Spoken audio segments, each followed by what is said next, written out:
cael cwmni chi gyd, yn arbennig gan dy gwmni ti Alun, Draig Elen, a gobeithio chi wedi bod yn bertrefol iawn yn y brith ni, wedi bod braf iawn o fod o dan dywynedogaeth i, a cael cwmni'r ddau ohonoch chi yn ystod y dydd. Ac mae'r cwyddiadau, chi'n gweld y sgrin, digwyddiadau'r wythnos sydd o blaen ni.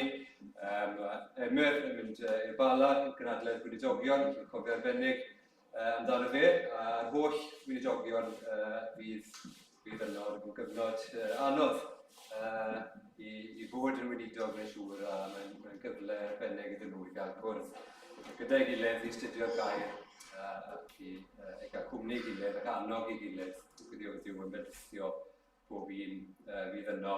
Gyda ni mae'r cogweddi Zoom nos Fawrth, ac wedyn clybiau fel arfer dy Gwener, ac yna di Sadwrn mae'r merched yn cwrdd i barhau drafod y llyfr Gentle and Lowly.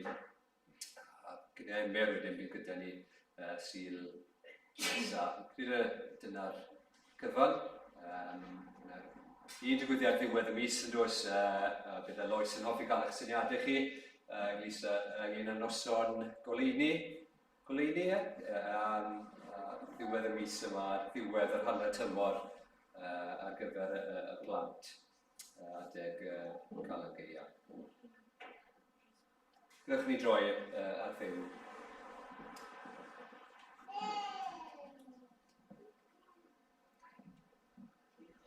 Diolch i ti, ei tad, am yr oedfa yma nawr. Diolch i ti, fan hyn, i ni'n cael ein hunain. Hynny achos dy ras di, dy gariad di yn bywydau ni. Diolch i ti am foddion gras, y pethau sydd yn helpu ni i agosau ato ti. Ni'n gwybod beth bynnag sydd ar y meddyliau ni heno bod un peth sy'n wir, nesau a ddew sydd dda i mi. Mae dyma'r beth gorau ar ein cyfer ni, yw dy adnabod di, a bod yn dy bresenoldeb di, dysgu o dair di, a cael ei newid wrth i ni glywed y newyddion da, ac wrth i ni gael yn cyfarwyddo a sut i fyw i dy blesio di. Wrth i'n bodd o adwyd i gael bod yma gyda'n gilydd ar ôl cymaint o fisoedd cyn i wedi bod ar wahân. Ni'n wir yn gwerthfawrogi dy ragluniaeth di bod ni yn gallu cwrdd gyda'n gilydd fel hyn nawr.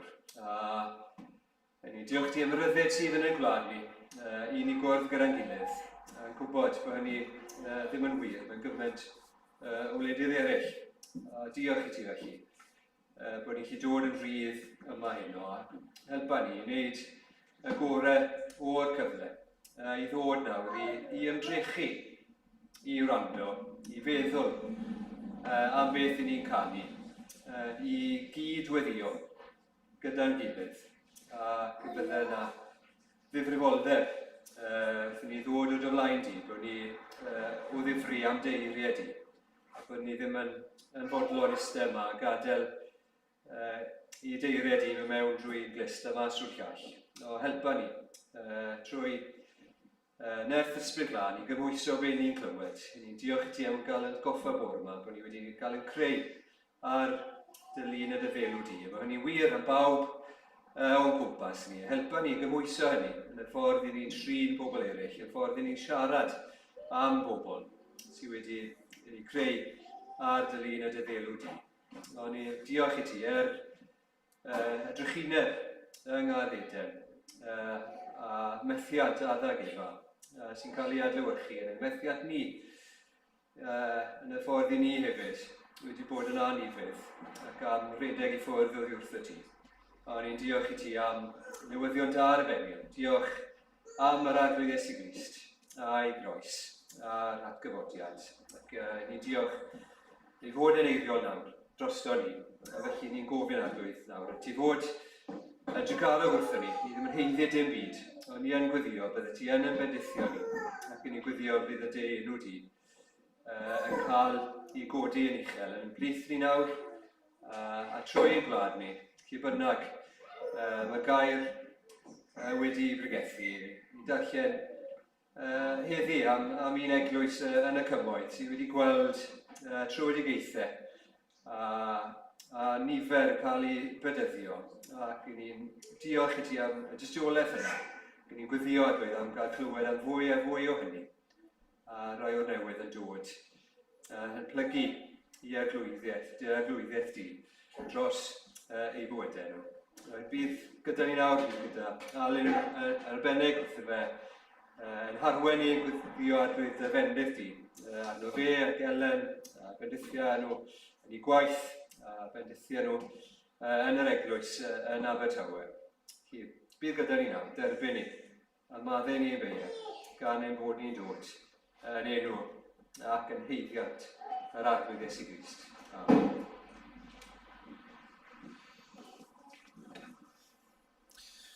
Wel, noswaitha i chi i gyd. Dwi'n meddwl bod fi'n cael dweud noswaitha erbyn hyn.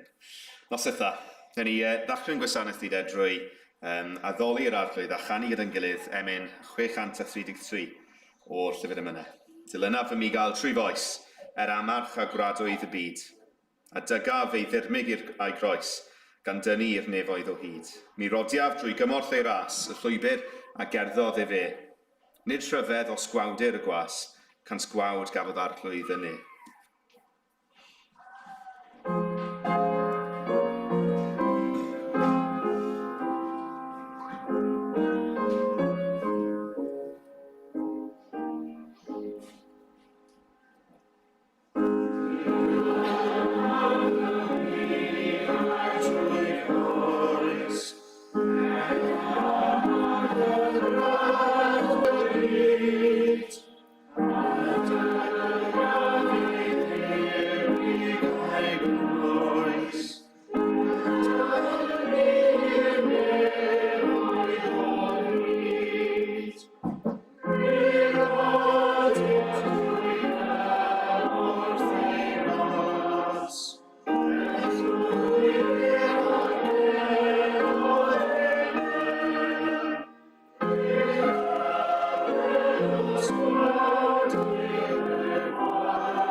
Daw ein darlleniad heno o lyfr y Salma, ac ni'n darllen hen salm gyfarwydd iawn i chi, dwi'n siŵr, Salm 23.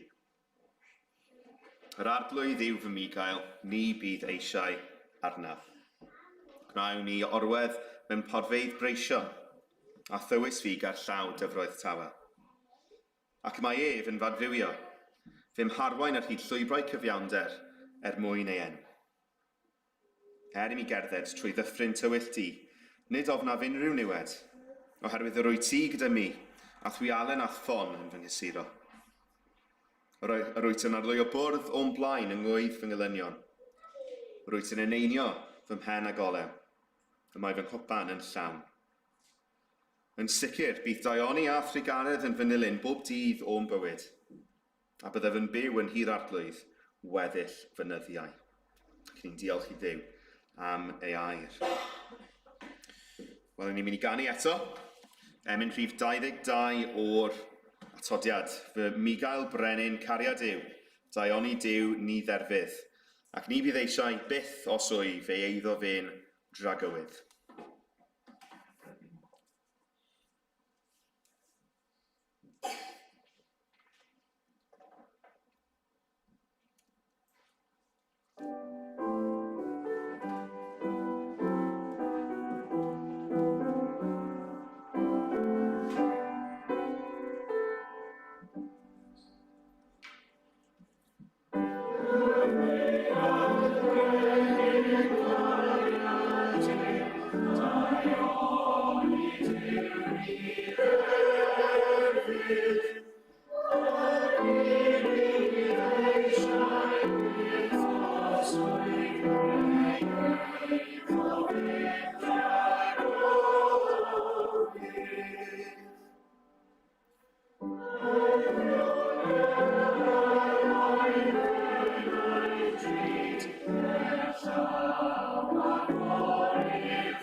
Gadewch ni droi at yr arglwydd Dduw mewn gweddi.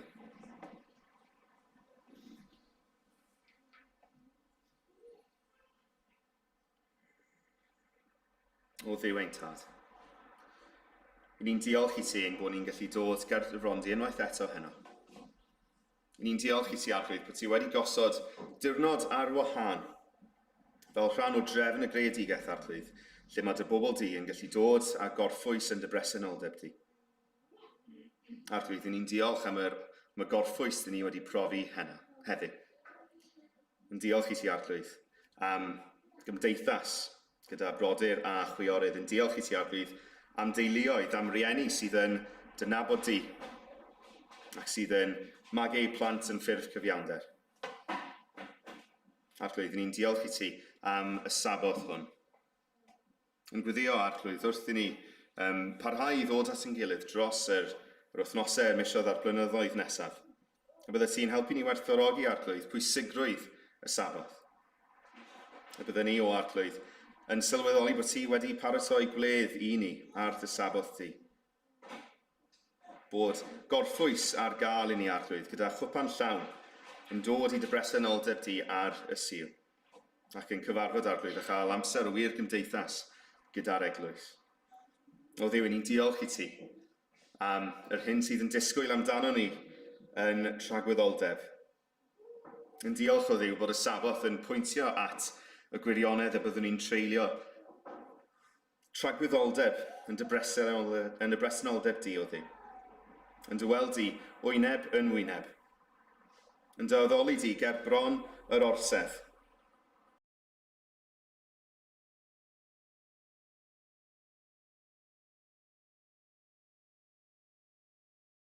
At y diwrnod olaf. Arglwydd, i ni'n ysu am y diwrnod, lle fyddwn ni yn camu mewn i dy bresenoldeb di, a hynny heb bechod, wedi ein rhyddhau o'r pechod sydd yn dal yn ein cyrff ni nawr o ddiw. Arglwydd, i ni'n diolch am dy achubiaeth di, ond i ni'n cyffesu, Arglwydd, bod natur y cnawd dal yn ni. Arglwydd, i ni'n gweddio am dy ysbryd glân, mwyn i ni, Arglwydd, drwy'r ysbryd, rhoi'r natur pechadurus i farwolaeth o ddi. Arglwydd, i ni'n dymuno fod yn debycach i ti. I ni'n ymddiried, Arglwydd, bod ti yn ein traws newid ni. O un gradd o ogoniant i'r nesaf, Arglwydd, ein bod ni yn dod yn debycach i ti o Arglwydd Iesu Grist. I ni'n diolch i ti o ddiw bod ti'n gwneud hwn ein mwyn ni bechaduried sydd mor anheilwng. Bod ti yn gweithio ynom ni, Arglwydd, drwy dysbryd yn ein traws newid ni. Bod ni ddim yr un bobl ag o'n ni o'r blaen, Arglwydd, os ydyn ni wedi credu yno ti.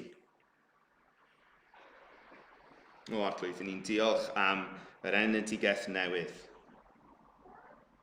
Ni'n diolch, Arglwydd, ni sydd yn dynabod ti heddiw, bod ti wedi dewis cyn creu y byd ein achub ni. Bod ti wedi edrych mlaen trwy amser, Arglwydd, ac bod na ddim byd ynom ni, i'n gwneud ni yn atyniadol, bod ti wedi dewis, Arglwydd, o dy gariad di, yn dy sofraniaeth di, Arglwydd, i'n hachub ni, a'n dwy ni berthynas iawn gyda thi. O Dduw, ni'n diolch i ti am y fraint o allu dweud ein bod ni yn nabod Duw. Ein bod ni, greaduriad bach, yn nabod Duw mawr y bydysawd, Arglwydd. Does na ddim fraint mwy y gallwn ni ei sôn amdani. O heddiw, Arglwydd, hyd diwedd ein oes, i ni wedi profi y fraint mwyaf o Dduw, drwy ddod i dynabod ti. Arglwydd, ni'n diolch ein bod ni'n gallu dalw di yn dad arnom ni. Bod ni wedi ein mabwysiadu yn blant i ti o Arglwydd. Arglwydd, ni'n cyflwyno ein teuluoedd ni i ti heno. Arglwydd, mae rhai ohono ni yma sydd yn rhieni yn cyflwyno'n plant i ti, Arglwydd, yn gweddio a wneud di o Dduw, achub y plant hynny sydd ddim yn dynabod di. I ni yma, Arglwydd, sydd yn blant i rhieni nad sydd yn credu, yn gofyn, Arglwydd, a wneud di achub nhw.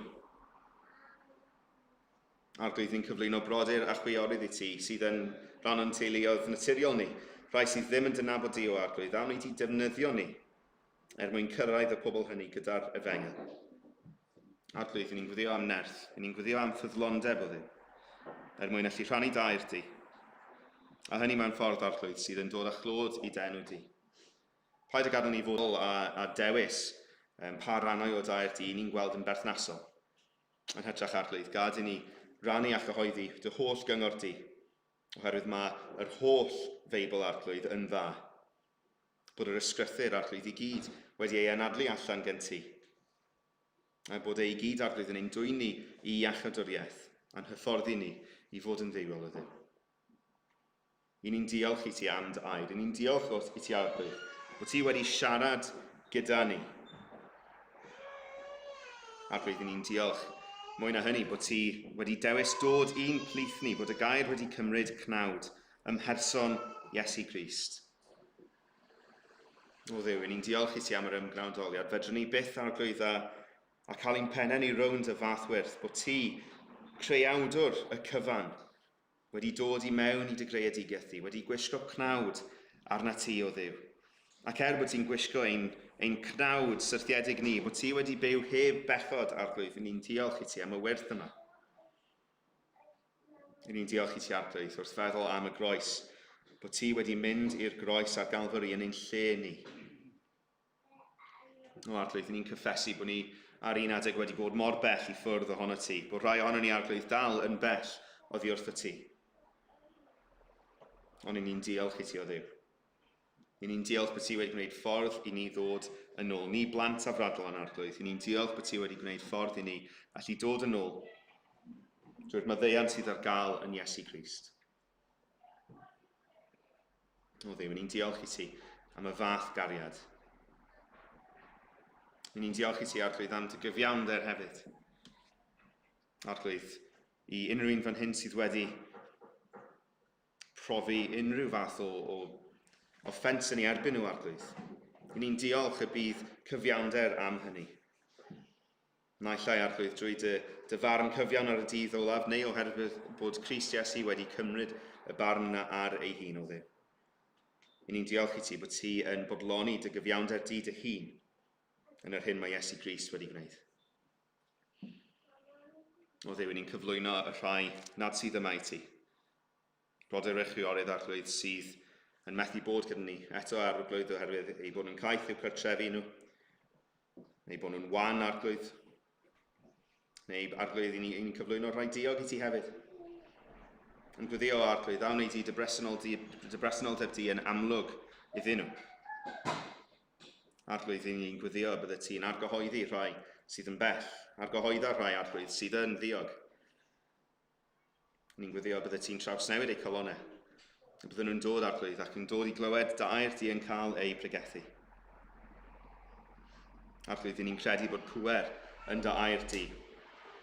Bod dy air di yn fyw, Arglwydd, ac yn actif, ac yn gweithio yn ein colonnau ni o Dduw. Ni eisiau bod yn rhai, Arglwydd, sydd yn dyheu am dy air di o hyd. Arglwydd, gwna ni'n bobl felly, achos mae'n colonnau ni, Arglwydd, mor aml yn gwyro. Mae'n colonnau ni, Arglwydd, mor aml yn ceisio beth arall.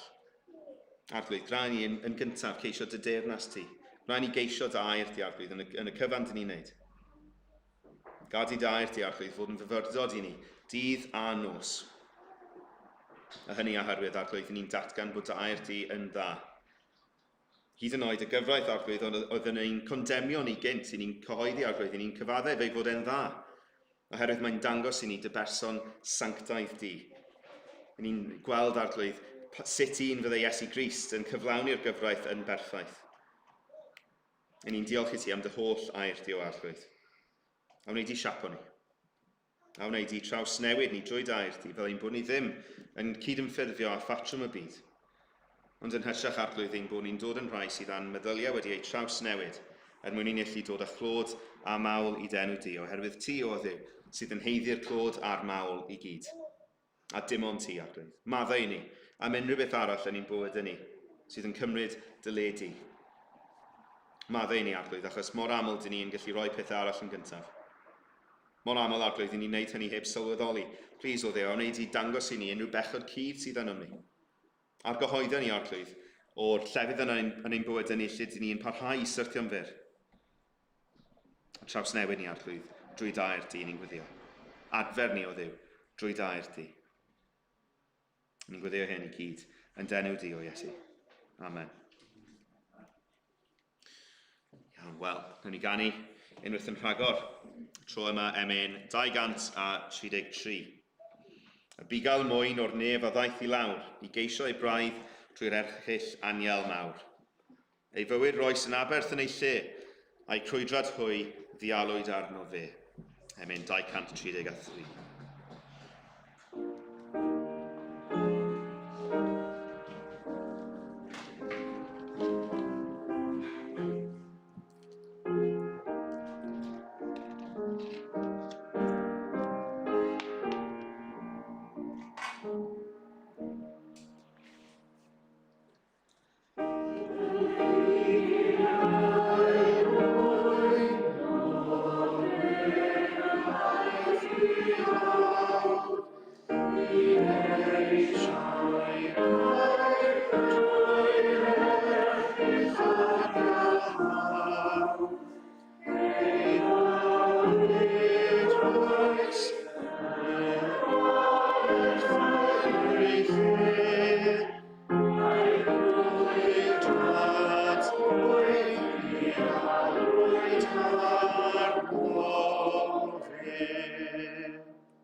Wel, byswn ni'n tybio ac yn hapus i honni taw Salm 23 yw un o rannau mwyaf adnabyddus y Beibl. Mae'n salm i ni'n cael ein annog i ddysgu ar ein cof yn yr ysgol Sul, os ydych chi'n wedi ysgol Sul fel o'n i. Dwi'n cofio amser maith yn ôl yn mynd i'r ysgol Sul yn Capel Blaen Anerth, a fel fy nes i, fel nifer ohonoch chi, dwi'n siŵr ddysgu'r salm ar y cof. Nawr yn anffodus, nes i stopio fynd i'r capel yn 11, anghofio'r salm, a dod yn Gristion 10 mlynedd yn hwyrach. Ond beth nes i ar ôl dod yn Gristion? Wel, dysgu ar y cof eto. Oherwydd mae'n salm sydd yn dod â chysur, a dewrder i luoedd o Gristnogion dros y byd, a dros y blynyddoedd hefyd wrth i ni feddwl drwy hanes yr eglwys. Wrth i ni ddod at y geiriau cyfarwydd yma. Wrth i ni feddwl am ofal ffyddlon Duw, a'i ddarpariaeth ar gyfer ei bobl. Jyst ni hefyd feddwl wrth i ni ddechrau heno, am sut mae pobl arall ar draws y byd yn darllen y geiriau yma. Dychmygwch beth mae fel i ddarllen Salm 23 fel Cristion yng Ngogledd Corea. Neu ddarllen Salm 23 fel Cristion yn Affganistan. Yn dweud, nid ofnaf unrhyw niwed, oherwydd rwy ti gyda mi a thwy alen a thole.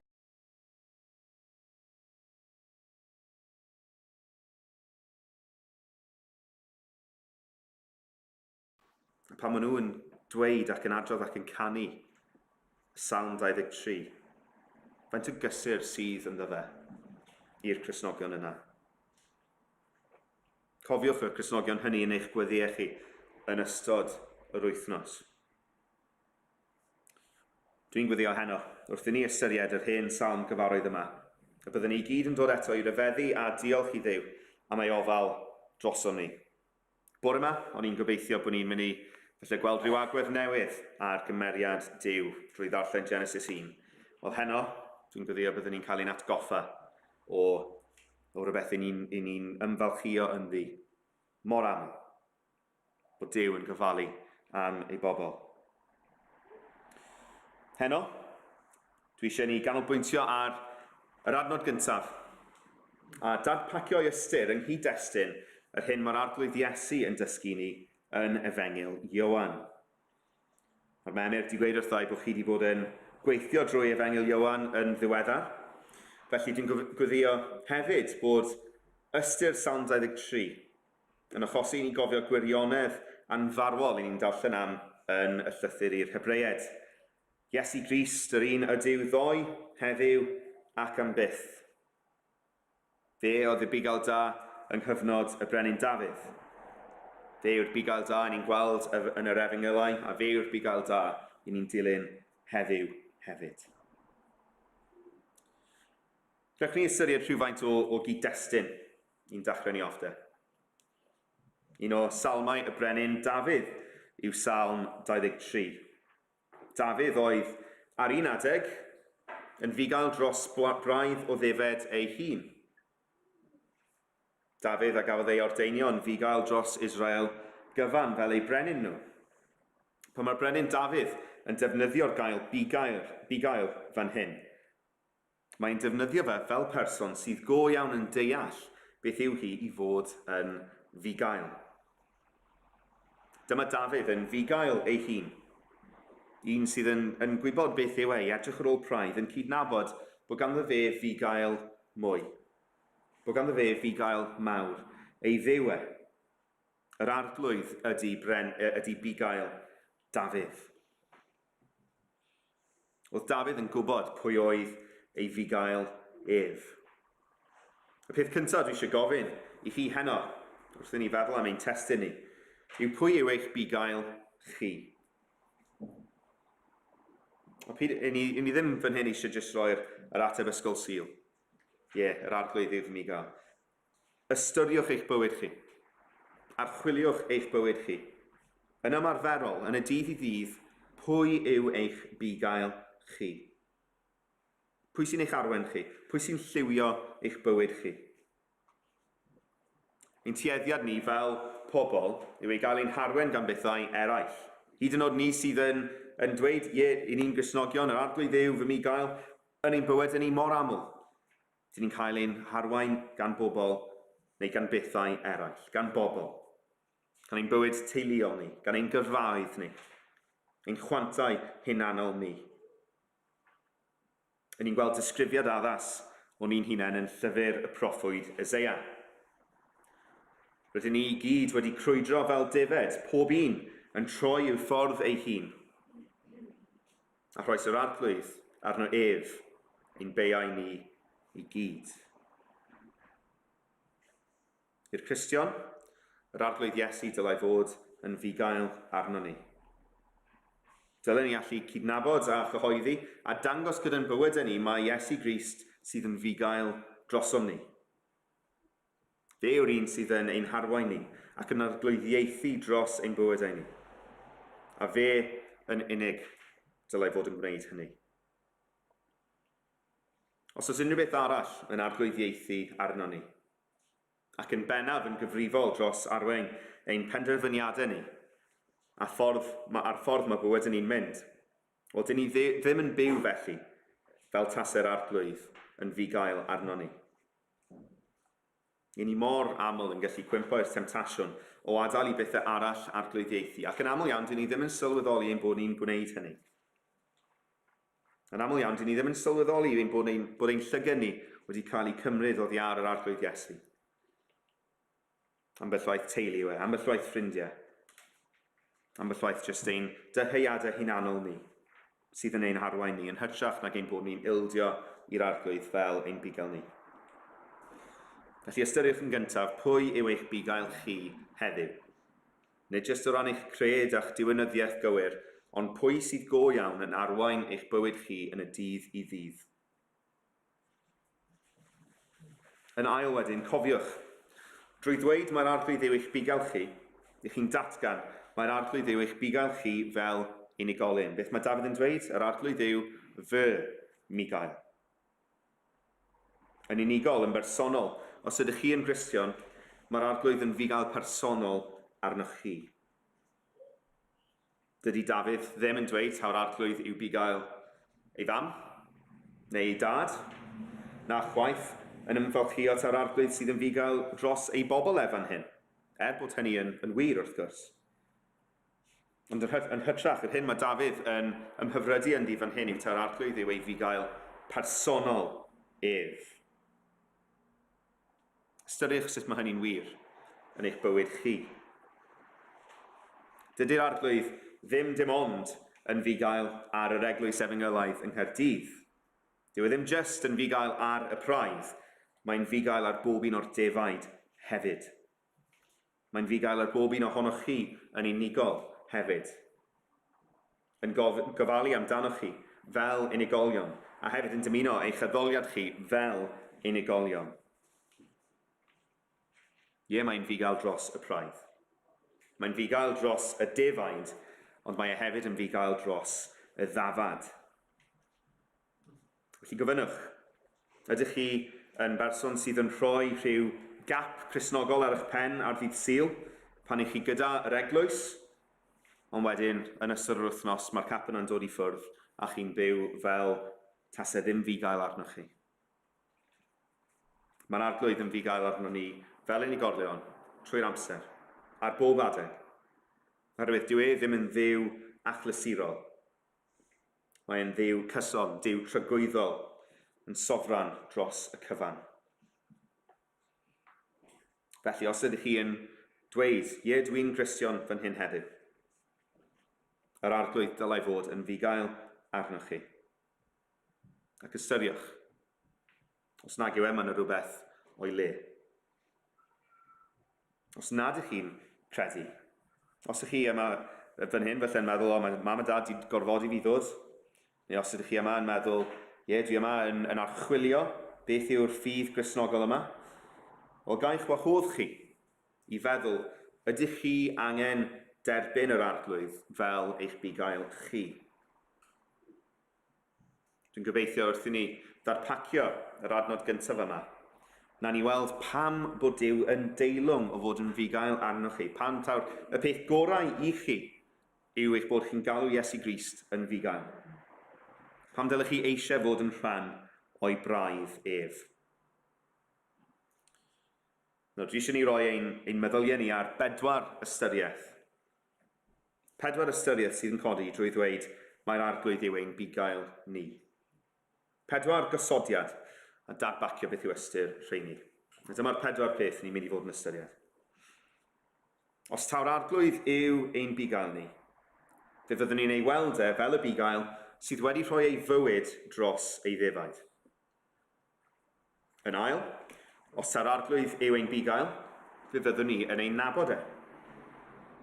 Os taw'r arglwydd yw ein bugail, fe fyddwn ni yn nabod ei lais, ac yn bedwerydd, os taw'r arglwydd yw ein bugail, fe fyddwn ni yn cael ein harwain gan ei lais ef.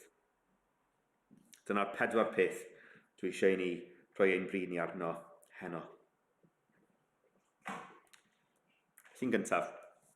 Os taw'r arglwydd yw eich bugail chi, fe fyddwch chi'n ei weld fel y bugail sydd wedi rhoi ei fywyd dros ei ddefaid. Mae'r arglwydd Iesu yn dysgu yn negfed pennod Ioan cyn iddo fe fynd i'r groes. Mae fi'r bugail da. Y mae'r bugail da yn rhoi ei einioes dros y defaid. Yn rhoi ei fywyd dros y defaid. Fedrwn ni ond ddweud mae'r arglwydd yw ein bugail ni, os ydyn ni wedi derbyn ei fod ein arglwydd sydd wedi marw ar groes yn person ei fab Iesu Grist, a hynny dros ei ddefaid. Pam hynny? Pam bod rhaid i ni weld y bugail yn y ffordd yma? Wel, oherwydd ein bod ni gyd wedi pechu. A mae pechod yn talu cyflog sef marwolaeth. Mae'n pechod ni yn golygu ein bod ni, yn ein hunain, yn ein natur ni, yn sefyll o dan gondemniad. Mae'n gwrthryfela ni wedi ein gwahanu ni rhag cariad Duw. Ac i ni gyd yn naturiol yn sefyll dan farn. Fel dyn ni wedi darllen, ni'n ddefed sydd wedi mynd ar goll. Ac i unrhyw rai ohonoch chi sydd wedi tyfu lan ar ffarm, i chi'n gwybod beth sy'n digwydd i'r ddafad golledig. Os nag yw'r bugail yn dod i'w achubu, mae hi yn marw. Mae'r cadno yn ei chael hi. Mae'r bleiddiad yn ei chael hi. Oni bai bod y bugail yn ei achub. Dyna beth mae Crist yn gwneud drosom ni. Iesu yw'r bugail sy'n ein achub ni defaid colledig drwy gymryd arno fe ei hun y gosb am ein pechod ni. Drwy gymryd ar ei hun y marwolaeth oedden ni yn ei heiddi. Dyn ni yn ei heiddi fe. A thrwy hynny mae e'n bodloni cyfiawnder Duw. Fe ydy'r bugail di-eog, yn marw dros y defaid sydd yn eog o grwydro i ffwrdd. Ond ni'n dathlu ar y sil bod y stori ddim yn gorffen fyna chwaith. Mae'r bugail yn dangos bod ganddo fe awdurdod dros hyd yn oed angau, gan godi o'r bedd ar y trydydd dydd. Ac felly, i'r rhai sy'n credu ynddo fe, i chi sydd yn credu, mae e'n rhoi bywyd tragwyddol. Yn ein rhyddhau ni rhag rhwymau angau.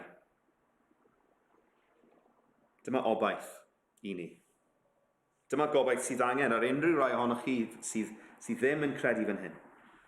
Ie, dyn ni wedi troi cefn ar Dduw, ond mae Iesu Grist, Duw y Mab, wedi gwneud ffordd i ni gyd droi yn ôl. Cyffeswch ger bron Duw felly, ie, Duw, dwi yn un sydd wedi troi i ffwrdd, dwi wedi troi fy nghefn. Edifarhewch rhag hynny. Gofynnwch am fyddeiant, a mae Duw yn addo maddau ni. Os ydych chi eisoes yn Gristion, ymfalchiwch mewn gwybod bod eich bugail wedi bodloni dangos ei gariad tuag atoch chi, drwy roi ei fywyd drosoch chi yn bersonol. Ond mae werth i mi ddweud fan hyn. Wnaethon ni weid yn y gosodiad yma ar y cychwyn, os yr arglwydd yw ein bugail ni, fe fyddwn ni'n ei weld fel y bugail sydd wedi rhoi ei fywyd dros ei ddefaid. Mae yna lot mewn capeli yng Nghymru ac ar draws y byd heddiw sydd yn digon hapus i weid yr arglwydd yw fy bugail. Maen nhw digon hapus i ddysgu Salm 23 ar eu cwf. Maen nhw digon hapus i ddweud, dwi wrth y modd y Salm 23, mae'n hyfryd. Ac eto, chi'n gofyn iddyn nhw, a farwodd Crist ar eich mwyn chi, yn eich lle chi, a na yw'r ateb. Mae rhaid i ni weld Iesu fel y bugail sydd wedi marw, wedi rhoi ei fywyd drosom ni ac yn ein lle ni. Chi gai ofyn i chi ydych chi wedi rhoi eich ffydd chi yn yr Iesu yma? Ydych chi wedi rhoi eich ffydd chi yn y bugail sydd wedi marw er eich mwyn chi? Yr ail bwynt ni ei ystyried heno. Os taw'r arglwydd yw ein bugail ni, fe fyddwn ni yn ei nabod ef. Fe fyddwn ni'n ei nabod ef. Wrth iddo fe siarad am ei ddefed, oedd siarad amdano ni sydd yn credu, mae Iesu yn dweud hyn. Mae fi yw'r bugail da, yr wyf yn adnabod fy nefaid, am defaid yn fadnabod i. Wrth i ni feddwl am y bugail, nath roi ei fywyd dros y defaid. I ni'n cofio bod y bugail yn nabod y defaid nath e benderfynu marw drostyn nhw. Er mwyn i'r defaid ei nabod e. Cyn cerdded llwybr Calvary, cyn hyd yn oed gosod y byd yn ei le, roedd Iesu Grist yn gwybod pwy oedd pob un ohonoch chi. Iesu Grist yn gwybod y cyfan amdanoch chi, y cyfan i chi wedi wneud, y cyfan y byddwch chi'n wneud. Oedd e'n gwybod ein calonau ni, yn gweld ein pechod ni. Ac yn wir, dyma pam ddaeth Crist i'n byd. Dyna pam nath Iesu Grist troedio'r llwybr i'r groes. Oherwydd ei fod yn gweld ein cyflwr ni, yn tysturio tuag ato ni, a gwybod bod angen gwaredwr arno ni. Os ydyn ni wedi gweld Iesu Grist yn wir fel y mae e, fel y bugail sydd yn nabod ei ddefaid a dal yn dewis rhoi ei fywyd drostyn nhw.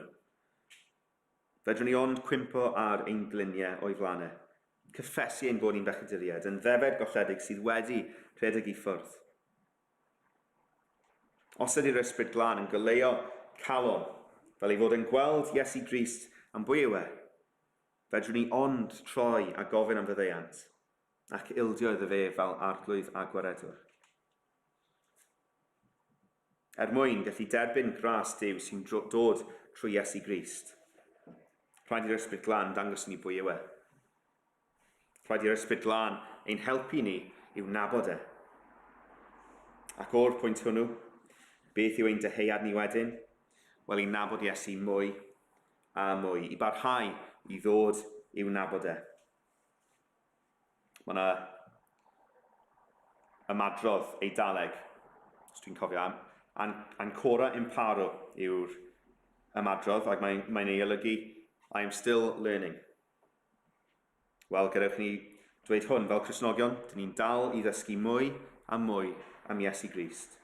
Dyn ni dal yn ceisio dod i'w nabod e mwy a mwy pob dydd. Dyna beth ddylai fod yn ddeheuad i ni fel Cristnogion. Un o'n deheuadau dyfnaf ni yw nabod Iesu Grist yn fwy. So gofynnwch lle chi'n sefyll o ran hynny. Ydych chi wedi colli y tân yn eich bol chi i nabod Crist yn fwy? Os ddim, gwyddiwch. O Dduw Dad, am wneud i roi'r ysbryd glân i fi, dwi eisiau dy nabod di fwy yng Nghrist Iesu. Dyma yw braint mwyaf y Cristion. Dyn ni'n gallu dweud ein bod ni yn nabod, a mae hwn yn swno i rhai sydd ar y tu allan fel nonsens. Chi'n nabod Duw yn bersonol? Wel, ydyn. Dyn ni'n nabod Duw, dyn ni'n cerdded gyda Duw yn Iesu Grist. Dyma yw ein braint mwyaf ni. Gadewch ni ymfalchio yn hynny, a dyheu i'w nabod e fwy. Os taw'r arglwydd yw eich bugel chi, fe fyddwch chi'n ein nabod e. So gadewch i fi ofyn, ydych chi'n gallu dweud, mae gen i fi berthynas personol gyda Iesu Grist. Dwi yn nabod Iesu Grist. Os na fedrwch chi ddweud hynny, wel mae gyfeirio chi at y cwestiwn blaenorol. Ydych chi wedi rhoi eich ffydd chi ynddo fe fel y bugail sydd wedi marw dros y defaid? Mae rhaid i ni nabod Iesu Grist. Yn drydydd, os ta'r arglwydd yw ein bugail ni, fe fyddwn ni yn nabod ei lais. Mae Iesu'n dysgu hyn yn ni. Pan fydd wedi dod a'i defaid ei hun i gyd allan, bydd yn cerdded ar y blaen a'r defaid yn ei ganlyn, oherwydd ei bod yn adnabod ei lais ef. So'r cwestiwn i ni ddefed fan hyn yw, sut ni'n gwrando ar lais Iesu heddiw? Sut ni'n dilyn llais yr arglwydd ein bugail ni? Wel, ni'n dilyn ei lais e drwy wrando ar ei air e. Mae Duw yn siarad i ni heddiw drwy'r Beibl. Drwy ddarllen a gweddïo drwy'r Beibl, i ni'n canfod ewyllys Duw ac arweiniad ein bugail. Y Beibl yw sut mae'r dafad i ganlyn y bugail. Ac eto, mae hwn yn rhywbeth sydd yn swnio yn od iawn i berson sydd ar y tu allan.